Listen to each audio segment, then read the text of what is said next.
la sorcière invincible tueuse de slime depuis 300 ans. Après s'être tuée au travail dans le monde réel, Azusa Aizawa s'est réincarnée en sorcière immortelle dans un autre monde où elle a passé 300 ans à profiter d'une vie paisible. Elle a pourtant tué des tas de slime pour payer ses factures et gagner de l'expérience jusqu'à atteindre le niveau 99. Désormais, elle traîne une solide réputation qui attire aventuriers curieux, dragons duellistes et même une fille monstrueuse qui la prend pour sa mère. Tout ceci ne l'arrange pas trop puisqu'elle a toujours cherché à se la couler douce. L'anime a pour genre aventure, comédie, fantasy, slice of life surnaturel et pour thème autre monde, magie, réincarnation. Et on termine avec Sentuin Hakin Shimasu. Combattant numéro 6 est un homme amélioré travaillant pour l'organisation maléfique Kisaragi. Un jour, ses deux supérieurs lui confient une mission bien spéciale, explorer et conquérir un nouveau monde au nom de l'organisation. Il ne dispose alors que de quelques outils et d'une androïde nommée Alice, dotée d'un sale caractère. Dans ce nouveau monde assez proche d'un monde médiéval fantastique, combattant numéro 6 devient commandant d'une troupe assez atypique composée d'Alice, l'androïde hautaine, d'une chimère timide, d'une prêtresse obscure narcoleptique et de l'ancienne commandante déchue et colérique souhaitant tuer numéro 6. L'anime a pour genre action, aventure, comédie, ecchi, fantasy et pour thème autre monde, harem, organisation secrète.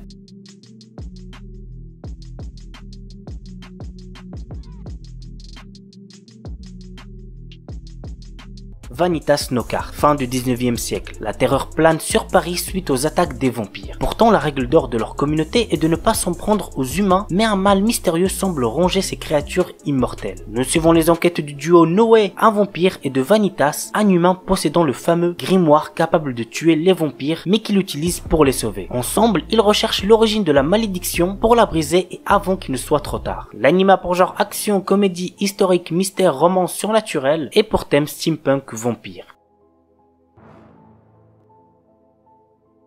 Scarlet Nexus, un anime basé sur le jeu vidéo du même nom de Bandai Namco. Voici le résumé. Dans un avenir lointain, après la découverte d'une hormone cérébrale de type psionique, les humains développent des pouvoirs extrasensoriels, changeant à jamais la face du monde. À l'aube de cette nouvelle ère, d'étranges mutants appelés autres et dotés d'un certain appétit pour les cerveaux humains tombent littéralement du ciel. Très vite, le monde se rend compte que seules des mesures extrêmes pourront venir à bout de ces créatures insensibles aux armes conventionnelles et que son unique chance de survie réside dans des êtres aux capacités extrasensorielles ultra développées appelées les psioniques. Depuis, la BOA, la brigade d'extermination des autres, recrute tous les psioniques qu'elle trouve pour constituer la dernière ligne de défense de l'humanité. L'anime a pour genre action, drame, science-fiction et pour thème combat, monstres, super pouvoirs.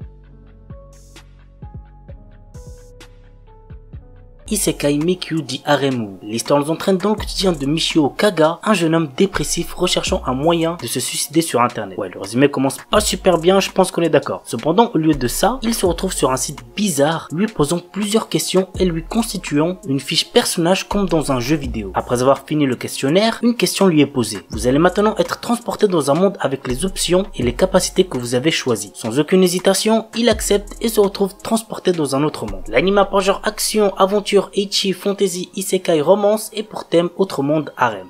Oredake Hairiru Kakushi Donjon Kasuri Kitaite Sekai Saikyo. Une légende raconte qu'il existe un donjon caché renfermant des trésors et des objets rares. Troisième fils d'une famille noble et ont été ruinés, Nor, notre héros, a aussi perdu son travail. Il acquiert alors une compétence lui permettant de créer, d'attribuer et de modifier d'autres compétences. Pour l'utiliser, il doit accumuler des points en effectuant des tâches telles que manger des repas délicieux ou séduire de jolies filles. L'anime a pour genre action, aventure, comédie, ecchi, fantasy et pour thème harem, magie.